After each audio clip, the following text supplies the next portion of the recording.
Most people starting out in home recording tend to grab the smallest interface they can find, but eventually, you hit that wall where you just need more inputs. That is exactly where this unit steps in. It is a bit of a beast, honestly.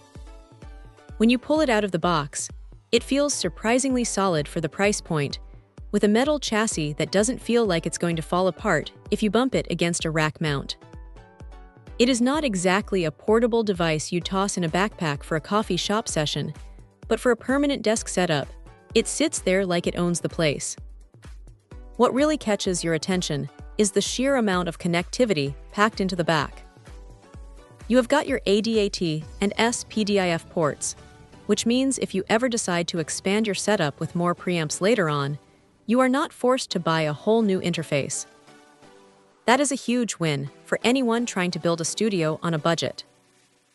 The Midas preamps are the real stars here, though.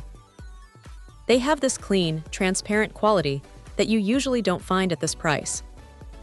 They don't color the sound too much, which is exactly what you want when you are tracking drums or a full band.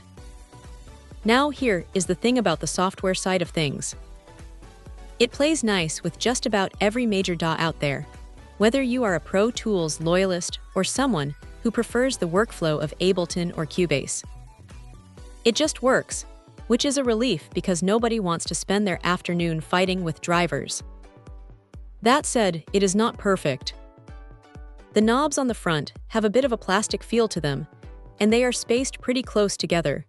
So if you have larger fingers, you might find yourself accidentally nudging the gain on the channel next to the one you are actually trying to adjust.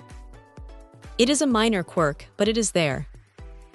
Also, while the USB 2 connection is reliable and keeps things simple, some might wish for a faster connection standard, though in practice, the latency is low enough that you won't really notice it during tracking. It handles a massive amount of signals simultaneously, which is impressive for something that doesn't cost a small fortune.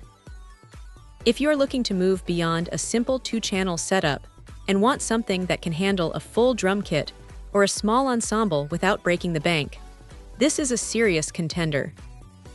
It is not flashy, and it doesn't have a million bells and whistles, but it does the heavy lifting without complaining. For the price, it is hard to argue with the value it brings to a home studio.